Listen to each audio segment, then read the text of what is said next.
سلام كما يتصنحو كبرات تخطاتلت نلو مقادام 18 حملة 2026 زتدالو حدش زيناتات حيزالكم قريبا لخو مكتتالكم يعدم فلما كندع بتاتو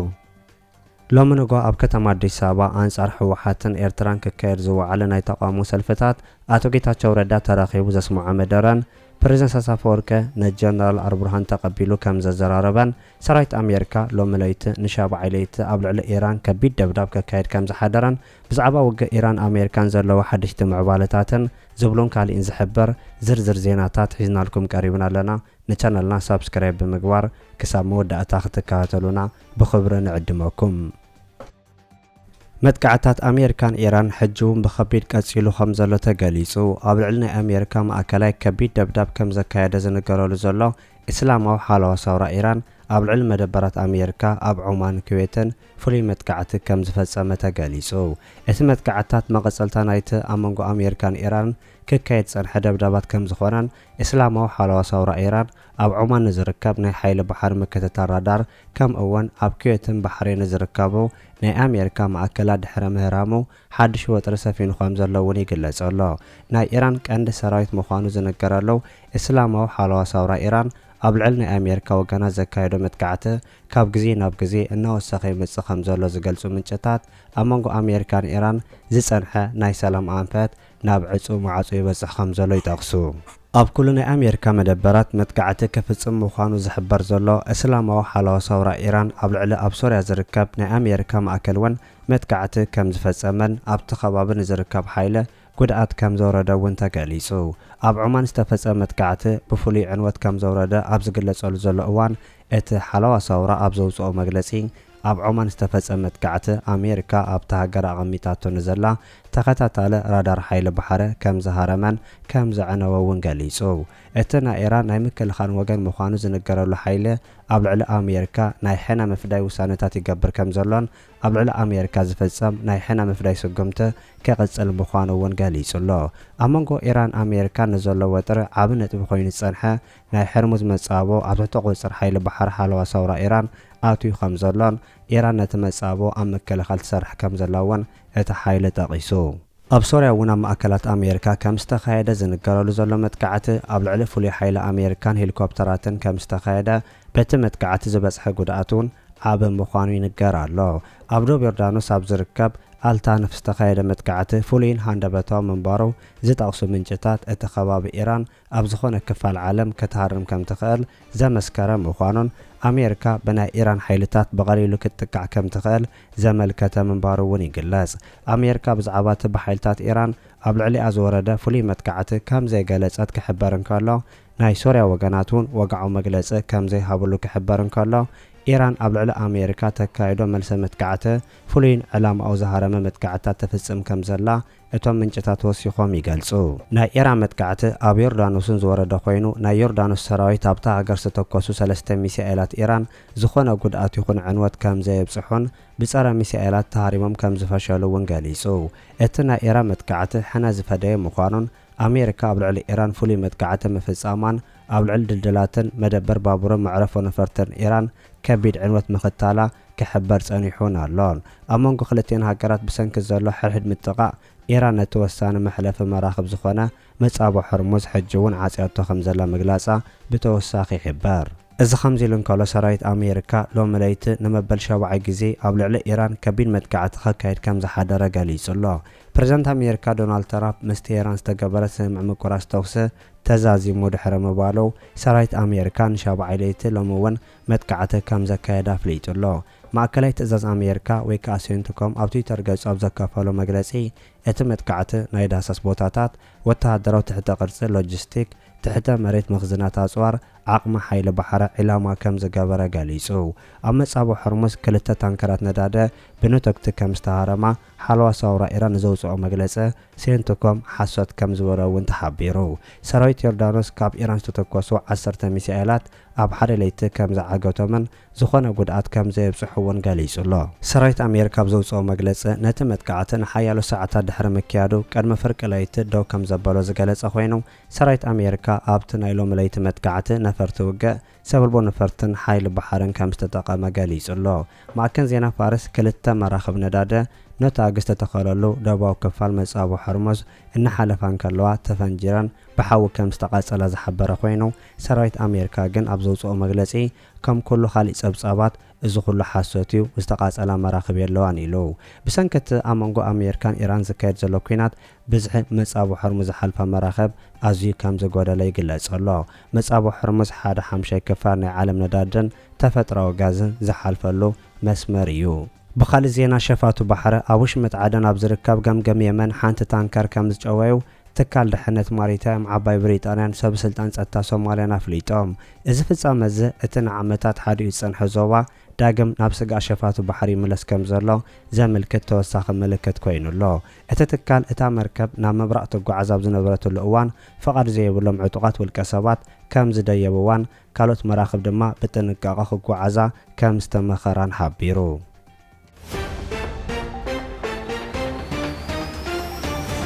ሚኒስተር ምክልኻል ኤርትራ ስልጠና ከም ዝሃበተ ገሊጹ ቤት ጽሕፈት ዋና ኦዲተር ምስ ሚኒስተር ፋይናንስን ሃገራዊ ልምዓትን ብምትሕባር ካብ ሚኒስተር ምክልኻልን ካልኦት ትካላት መንግስትን 23 ደቂ ኣንስትዮ ዝርከብዎም 75 ውሽጣዊ ኦዲተራት ስልጠና ከም ዝሃበተ ገሊጹ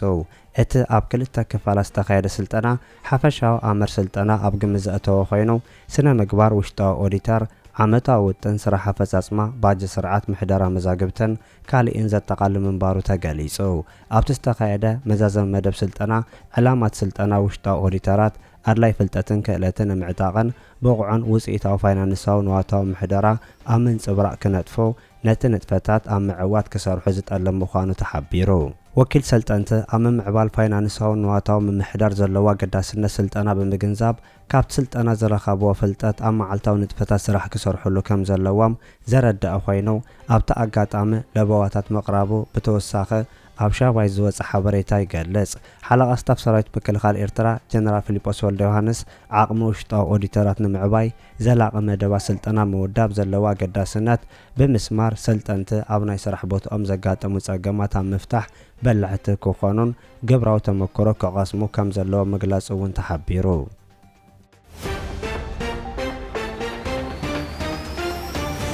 ኣብ ኢትዮጵያ ፈተና ዛዚሞም ዝምለሱ ዝነበሩ ተምሃሮ 12 ክፍሊ ግዳይ መጥቃዕቲ ተኩስ ከም ዝኾኑ ተገሊጹ ኣብ ክልል ኣምሓራ ዞባ ምብራቕ ጎጃም ወረዳ ቢቡኝ ፈተና ዛዚሞም በመኪና ናብ ዓዶም ዝምለሱ ዝነበሩ ተምሃሮ 12 ክፍሊ ብዘጋጠሞም ናይ ተኩስ መጥቃዕቲ 5 ተምሃሮ ከም ዝቆሰሉ ምንጭታት ሓቢሮም ንኽብል ቢቢሲ ጸብጺቡ እቲ መጥቃዕቲ 5 ሐምለ ባቋጽራ ገዝ ኣብ ዝተፈጸመሉ እዋን ኣብ ቢቡኝ ወረዳ ፍሉይ ስሙ ገራገር ተባሂሉ ኣብ ጽዋዕ ከባቢ ከም ዝተፈጸመ ዝተሓበረ ኮይኑ እቶም ተምሃሮ ካብ ደብረ ማርቆስ ናብ ዶጋጽዮን ከተማ በመኪና ይምለሱ ከም ዝነበሩ ተገሊጹ ሰብ ስልጣን ወረዳ ከም ዝሓበርዎ ካብቶም ጉድኣት ዝበጽሖም ተምሃሮ እቶም ክልተ ከቢድ መውጋዕቲ ክወርዶም እንከሎ እቶም ዝተረፉ ሰለስተ ድማ ቀሊል ማህሰይቲ ኣጋጢምዎም ኣሎ ኩሎም ዝቆሰሉ ተምሃሮ ኣብ ቀዳማይ ደረጃ ሆስፒታል ቢቡኝ ሕክምናዊ ረድኤት ይረኽቡ ከም ዘለውን ተገሊጹ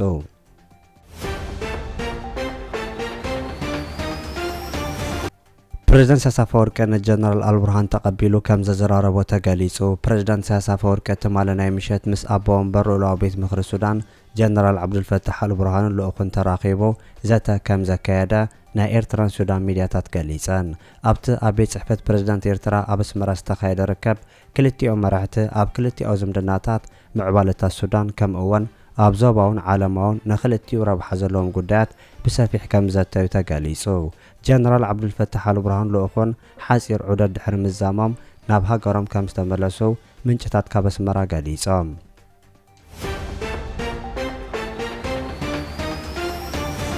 ግፋ ደው ይበል ሰላም ይዕሰል ብዝብል አንጻር ህወሓት ሎም ዝተጀመረ ሰላማዊ ሰልፊ ሎም ንጎ ኣብ አዲስ አበባ ይካየድ ከም ዘሎ ተገሊጹ እዚ አንጻር ህወሓት ግፋ ደው ይበል ሰላም ይዕሰል ብዝብል ጀነራል ጻድቃን ገብረትንሳኤን አቶ ጌታቸው ረዳን ላዕሎት ሓለፍቲ ክልል ትግራይ ዝነበሩ ኣብ ዝተረኸበሉ ሎም ንጎ ኣብ አዲስ አበባ ተጀሚሩ ከም ዘሎ ተገሊጹ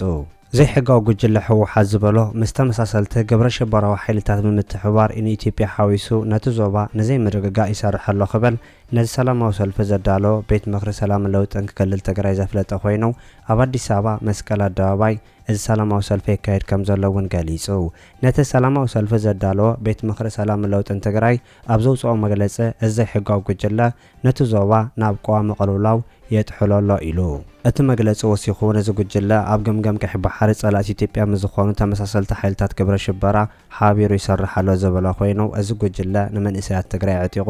ኣብ በረኻታት ኤርትራ ኣሰሊፉ ንሱዳን ክዋግኡ ይሸጦም ኣሎ ኢሉ እዚ እውን ጸረ ህዝቢ ጨቋነ ሕግታት ብምሕንጻጽ መንእሰያት ምርግጋእ ብምስኣን ክስደዱ ይገብር ኣሎ ኢሉ ዘይሕጋዊ ህወሓት ንክልል ትግራይ ናብ ሲኦል ቀይርዎ ኣሎ መንእሰያት ካብ ሕቕፋ ዴታቶም መንጢሉ ካሃድሙ ዝፈተኑ ቀቲሉ ኣሎ ክብል እቲ መግለጺ ሓቢሩ እዚ ከምዚ ኢሉ እንከሎ ኣብቲ ሰላማዊ ሰልፊ ዝተረኸበ ኣማኻሪ ቀዳም ሰር ኢትዮጵያ ኣብ ጉዳያት ቀርኒ ኣፍሪካ ኣቶ ጌታቸው ረዳ ህዝቢ ትግራይ ንዘይ ሕጋዊ ጉጅለ ህወሓት እምቢ ክብል ይግባእ ኢሉ ግፋ ደው ይበል ሰላም ይዕሰል ብዝብል ሓሳብ ንህወሓት ዝቃወም ሰላማዊ ሰልፊ ሎሚ ኣብ አዲስ አበባ ይካየድ ዘሎ ኮይኑ ኣብቲ ሰልፊ ተረኺቡ መደረ ዘስምዐ ኣቶ ጌታቸው ረዳ ዘይ ሕጋዊ ጉጅለ ህወሓት ኣብ ልዕሊ ህዝቢ ትግራይ ዝፍጽሞ ግፋን ዓጽዋን ኩሉ ሰብ ክቃወሞ ይግባእ ኢሉ ዘይ ሕጋዊ ጉጅለ ህወሓት መንእሰይ ናብ ሱዳን ይሸይጥ ኣሎ ነዚ ኸ ደው የብሎ እቲ ጉጅለ ንህዝቢ ትግራይ ካብ ልምዓት ናብ ድሕሪት ይጎቶ ኣሎ ኢሉ ኣቶ ጌታቸው ረዳ ኣብ ወፃኢ ዓዲ ዘሎ ኢትዮጵያ ናይቲ ጉጅለ ዕድመ ንምሕጻር ክሰርሑ ጻውዒት ዘቕረበ ኮይኑ ትግራይ ኣብ ሓጺር እዋን ናብ ሰላም ንኽትምለስ ብሓባር ክንሰርሕ ኣለና ኢሉ እዚ ከምዚ ኢሉ እንከሎ ቴሌቪዥን ትግራይ ድሕሪ እዚ ሰላማዊ ሰልፊ ኣብ ዘውፅኦ ሓበሬታ እዚ ሰላማዊ ሰልፊ ከም ዝፈሸለን ዝጠፍአካ ጥሪት ምስ ሰራቂኻ ብምዃን ከም ዘይፍተሽ ተረጋገጸሉ ሰልፊ ክብል ከም ዘነኣሶ እውን ተገሊጹ ስርዓት ብልጽግና ምስ መሻርክቱ ብስም ተጋሩ ሎሚ ቀዳም ኣብ አዲስ አበባ ከሳልጥዎ ዝተወጠነ ሰልፊ ፈሽሉሎ ኢሉ ኣብቲ ተጋሩ ንዘይኮኑ ኣንስቲ ብምቁናንን ባንዴራ ትግራይ ብምትሓዝ ተጋሩ ከም ዝተሰለፉ ንምምሳል ዝተገበረ ፈተነ ፈሽሉሎ ኢሉ እቲ ብቀደምቲ ብልጽግና ዝተደረሰ ድራማ ብልጽግና የምረጹ ዝብል ጭርሖታት ዝተጻሕፍዎም ካኒተራታት ብዝተኸደኑን ለሙጽ ባንዴራ ብዝጨበጡ ዘይብቁዓት ተዋስእቲ ተቃሊዑሎ ኢሉ ዝኸበርካ ኩሎም ፀገማት ተጻወርካ አንጻር ድሕረት ብጽንዓት ትቃልስ ዘለካ ህዝቢ ትግራይ ዝኸበርኩም ኣብ ከተማ አዲስ አበባ ትነብሩ ተወለድቲ ትግራይ ዝኸበርኩም መናእሰይ ትግራይ ዲያስፖራ ትግራይ ዝኸበርካ ማሕበረሰብ ዓለም ዝኸበርካ ህዝቢ ኢትዮጵያ መንግስቲ ፌደራል ሎሚ ኣብዚ ተረኸብናሉ ምኽንያት ከምቲ ዝበሃል ዝነበረ ኣብ ትግራይ አንጸላሊ ዘሎ ናይ ስጋኣት ደመና ክቕንጠጥ ልዕሊ ኩሉ ግን ውዕሊ ፕሪቶሪያ ብዝተማልአ መንገዲ ክረጋገጽ ዘኽእለና ስራሕ ክንሰርሕ ፌደራል መንግስቲ ይኹን ዓለም ለኸ ማሕበረሰብ በዚ መዳይ እዚ ዘለዎም ሓላፍነት ክዋጽኡ ንምጽዋዕ ዝተገበረ ሰልፊ እዩ ኣብዚ ሕዚ ሰዓት ወረ ኩናትን ወረ ሁከትን ህዝቢ ትግራይ ናብ ዝገደደ ሓደጋ ዘውደቐሉ ኩነታት ተፈጢሩ ኣሎ ከምቲ ዝተባሃለ ሎሚ ንገብሮ ዘለና ሰልፊ ኣብ አዲስ አበባ ዝነብር ትግራይ ጥራሕ ዘይኮነስ ኣብ ትግራይ ሰላማዊ ዝኾነ መንገዲ ናብራኡ ክደፍእ ስለ ዘይከኣለ ብግፋን ብኻልኦት ናይ ዓፈና ተግባራትን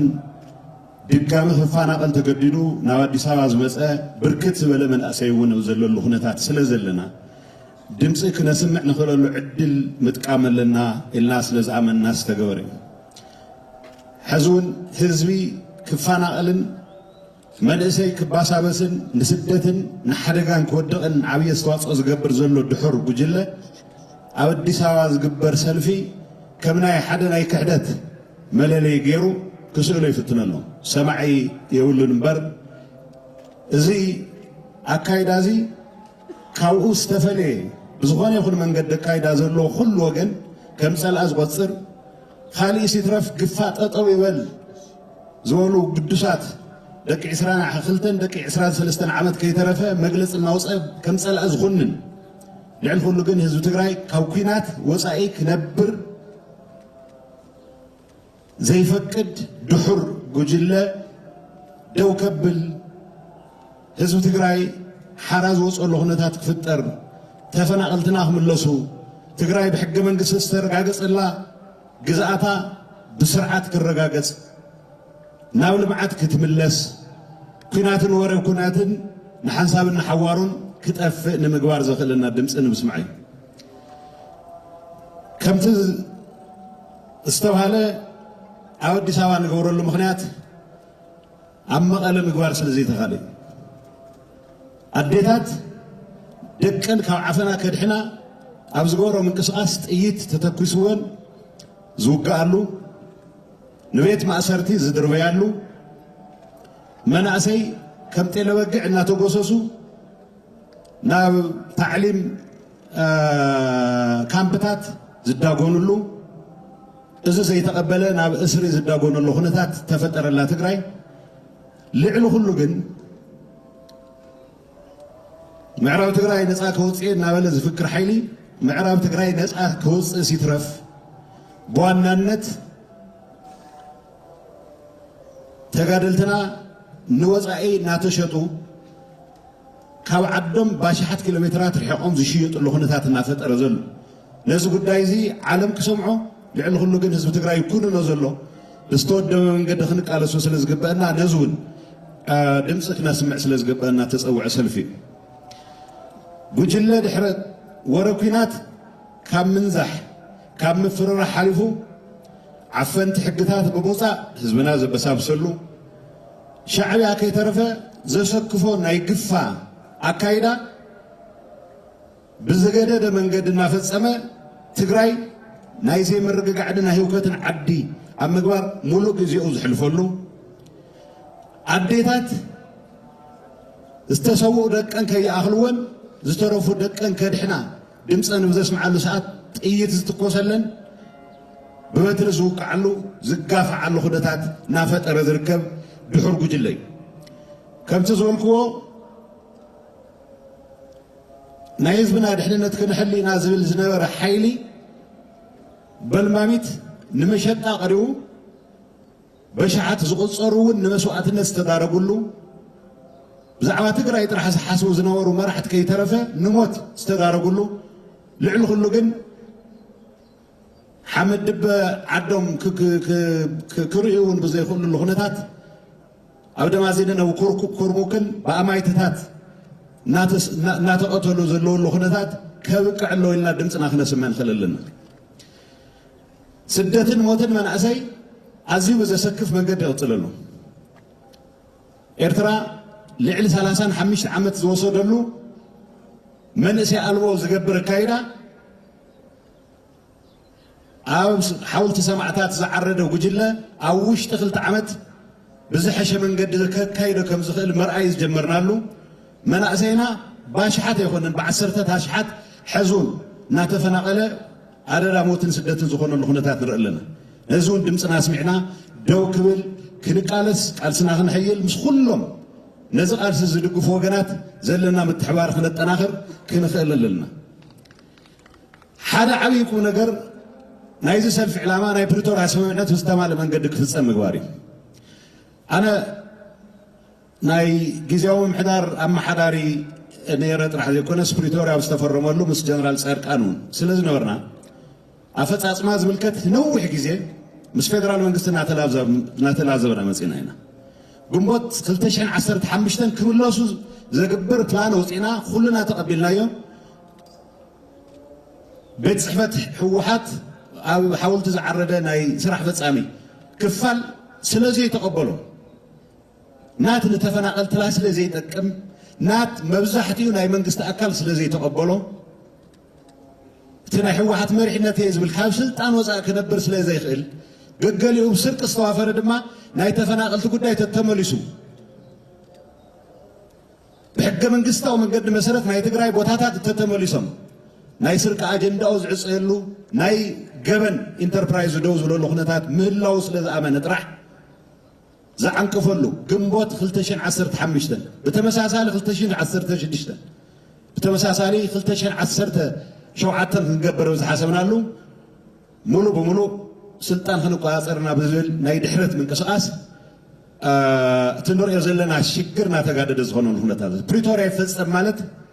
أبز غروات خلطوا تسمعوا تخونيهم بريزيدنت باسانجو ما قالوا هيدا من يرم صغروا حساو قدم حزون فيدرال منقستي نموز عمتات الفيدرال منقستي ناقصوا نمرحتهم زبالن زي بحال الناول كل سنة حقول جزيرة سلازغون حس فدرال منقص بوقاس يأخلنا وزبلوا ساعة يبصح فدرال منقست قديت أخوات أخلوا له من الزترات النجار يقولون وبسانجو زخور له مغنيات فدرال منقستي بريتوريا أم فتسام كنت أواس أول النازل بوزيشن سلز حزين نايخل لنا بوزيشن زي من انتاي غيرو من انتاي كسر حنا تقوقو يسرحن انتاي كي تسرح استرفنا نقول له التفنا خنصرحو هزبنا نمبربتو خملس نور من محدار كتكل نمقوار زخور سرحتي تسأواتنا نسرح زبلي بوغن عم قال كل النجار حكمة كان حكوا صعب استجور أكيدا منقست منزع له خذوا الحيلي بريتوريا فريسوس اللي زلوا خم بحدش رينيو قوشات كنقبرينا زبل أشكع اللي جميرو ذا مسنا مناي دقة حيلتات العلو كله مبزحتي أم بتقراي أو اشتغل دعمت استفصم وجوانات مستفصم أنا شعبي حيلي خوينو كوابتات كترامس أو زواج أرنا أفريقيا أو السودان ترى هذا يكون سب خالود كوابتاتون كزر زنقاس أصل الحيلي بريتوريا بعرف أفرسنا هاللون كم بحدش كدرادر نزين يقوار زخل لما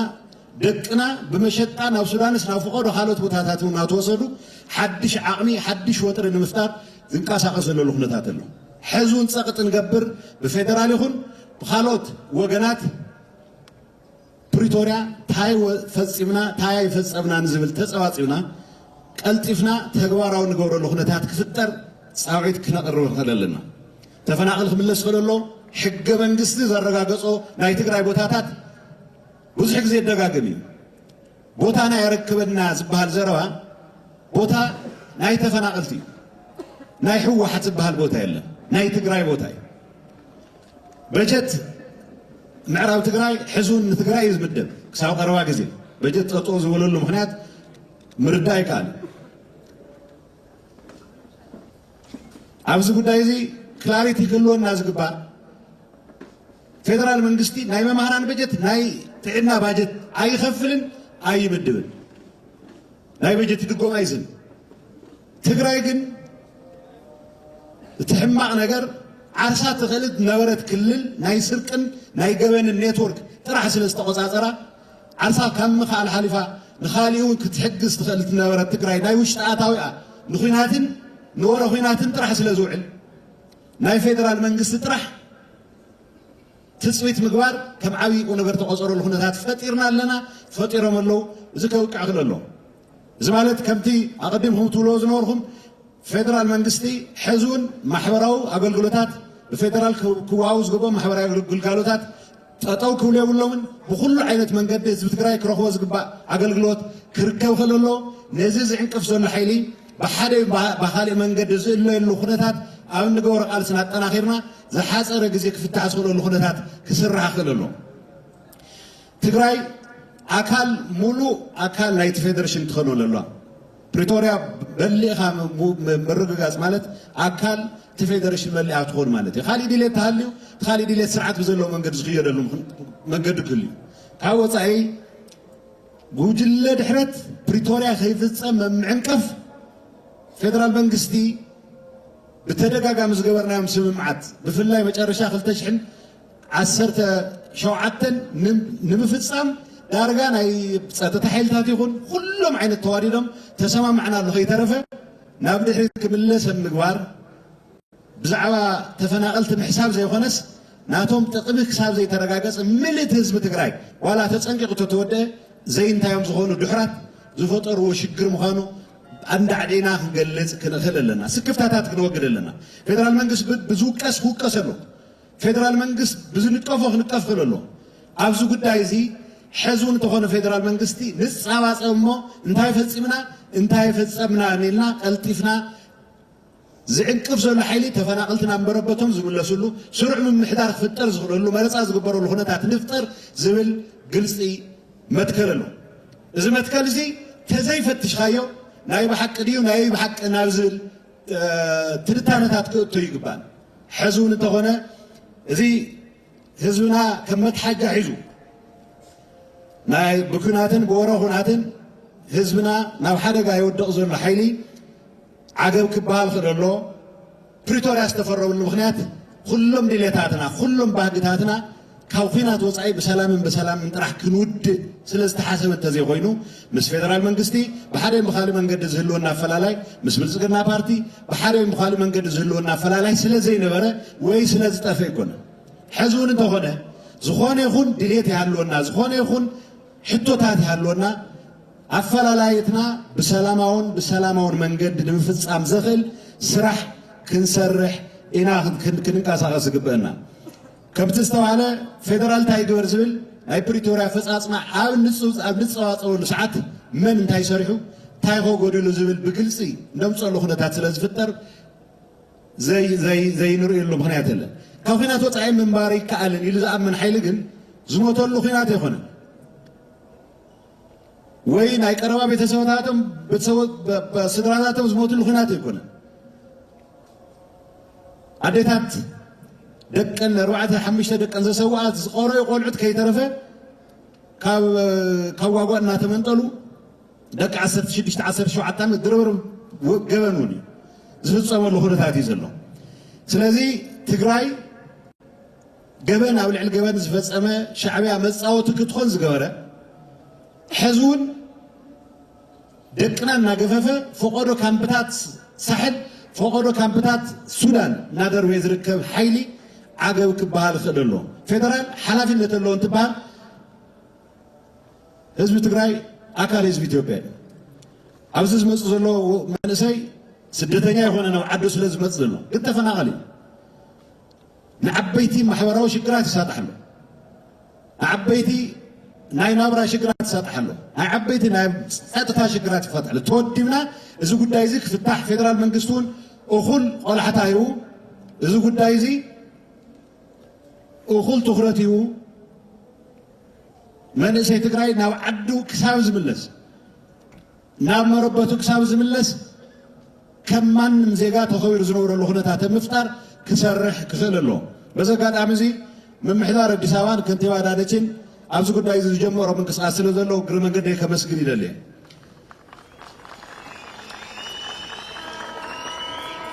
ናይ ትግራይ ጉዳይ ምፍታሕ ኩናት ምውጋድ እዩ ልዕሊ ኩሉ ግን እቲ ሽግር ዝፍታሕ بحيلتات بوليتيكا تግራይ بحزب تግራይ ህዝብ ትግራይ ማእከል ብዝገበረ ምንቅስቃስ እዩ እዚ ማለት ፌደራል መንግስቲ ዝግብኦ ሓላፍነት ክዋፅዓየሎም ማለት ኣይኮነን ሕዝቡን ሻዕብያ ዝሓዞም ገዘፍቲ ናይ ኢሮብ ናይ ገሩስርናይ ናይ እገላ ናይ ኣድያቦ ከባቢታት ኣሎ እዚኦም ክልቀቑ ክእለሎ ፌደራል መንግስቲ ናይ ኢትዮጵያ ዓለም ለኻው ጆብ ናይ ምኽባር ሓላፍነት ኣሎ ሓላፍነት ክዋፅእ ክእለሎ ንሕና ኣብ ናይ ትግራይ ናይ ውሽጢ ፀጥታ ክሕምዙቕ መከላከያ ኣብ ዘይስራሕ ከኣቱ ዝግበር ፃዕሪ ይኮናን ነልዕል ዘለና ሓላፍነት ክዋፅእ እንትበሃል ብማሕበራዊ ይኹን ኢኮኖሚያዊ ረብ ገበን እንትፍፀም ዜጋታት ኢሉ ክገብሮ ዝግባእ ክገብረሎ ኢና ንብል ዘለና ኩናት ክወግድ ዝደሊ ሓይሊ ጦር ኣውረድ ዝብል ኣዋጅ ይእውጅን ዘሎ ስለዚ ብግልፂ ቋንቋ ዋላ እኳ ዋና ፍታሕ መምፅኢ ሓይልታት ፖለቲካ ትግራይን ህዝቢ ትግራይን እንተኾኑ ፌደራል መንግስቱን ድርሻ ክዋፅእ ከም ዘሎ በዚ ኣጋጣሚ እዚ ፃዊዕትና ክነቕርብ ንደሊ ተወዲብና ዝረኣዩ ኩሎም ሽግራት ብፌደራል ዝረኣዩ ሲኾኑ ብካልኦት ኣብ ውሽጥና ክረኣዩ ዝኽእሉ ሽግራት ተወዲብና ንቃለስ ልዕሊ ኩሉ ግን ሰላማዊ ዝኾነ ኢንጌጅመንት ኣብ ሃገርና ብዝህሉ ምንቅስቃስ ኩሉ ተሳተፍቲ ኮይና ትግራይ ብዝተማልአ መንገዲ ናይቲ ፌደሬሽን ኣካል ትኾነሉ ኣብ ካልኦት ከባቢታት ዝረኣዩ ዘሎ ናይ ልምዓት ምንቅስቃሳት ከም ነውሪ ዝቁፀርሉ ዘይኮነስ ከም ንቡር ኢንፋክት ከም ኣገደስቲ ነገራት ተረኣዮም ህዝቢ ትግራይ ሕቶታቱ ዝምለስሉ ኩነታት ክንፈጥር ክንሰርሕ ክንኽእል ኣለና በዚ መዳይ እዚ ፌደራል መንግስቲ ክሳብ ሕዚ ዋላ ብዙሕ ትንኳያታት ተገብሩ ተደጋጋሚ ዝተረኣዩ ሙከራታት ኣለዉ ናብ ግጭት ንዘይምእታው ዝገበሮ ትዕግስቲ ክቕፅል ክኽእል ኣሎ ክድነቕ ክኽእል ኣሎ እዚ ሓይሊ እዚ ጉጅለ እዚ ድሕሪ ጉጅለ እዚ ነቲ ግጭት ዞባዊ ንምግባር ብግልፂ ውሳነ ወሲኑ ሓይልታት ናብ ሱዳን ጥራሕ ዘይኮነስ ናብ ቀረባ ደው ካልኦት ደዋት ኢትዮጵያ እውን ዘቀራርበሉ ንዘየድሊ ጎንፅን ንዘየድሊ ሞትን ጥፋኣትን ዘብፅሐሉ ኩነታት ስለ ዘሎ እዚ ጉዳይ እዚ ክሳብ መዓዝ ክፀንሕ ኢልካ ክትዛረብ ብጣዕሚ ከቢድ እዩ ስለዚህ ኩልና ኣብ ዘለናሉ ሓይልና ፃዕርና ክንሕይል ቃልስና ክንሕይል ልዕሊ ኩሉ ዓለም ለኸ ማሕበረሰብ እውን እዚ ጉጅለ እዚ ዓገብ ክበሃል ከም ዘለዎ ብዘየናሕሲ መንገዲ ክገልጽ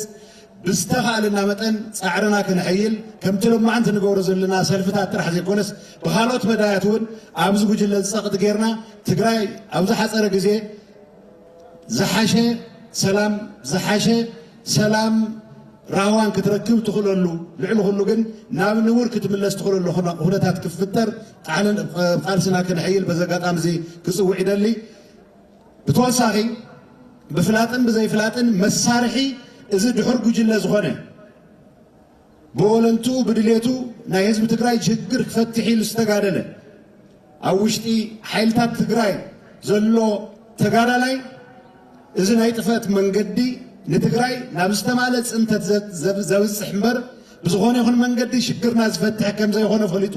ብኩናት ዝፍታሕ ዋላ ሓደ ነገር ከም ዘየለ ተረዲኡ ነዞም ሰባት እዚኦም ከግልሶም ኣይቅበለኩም እንክብሎም ልክዖም ከፍልጦም በዚ ኣጋጣሚ ዘይ ፃውዒተይ ከቕርብ ይደሊ ኩሎም ኣብዚ መዳይ እዚ ዝነጥፉ ሓይልታት ናይዚ ፀላኢ ናይዚ ፀላኢ ህዝቢ ትግራይ ዝኾነ ሓይሊ ዕድመ ኣብ ምሕፃር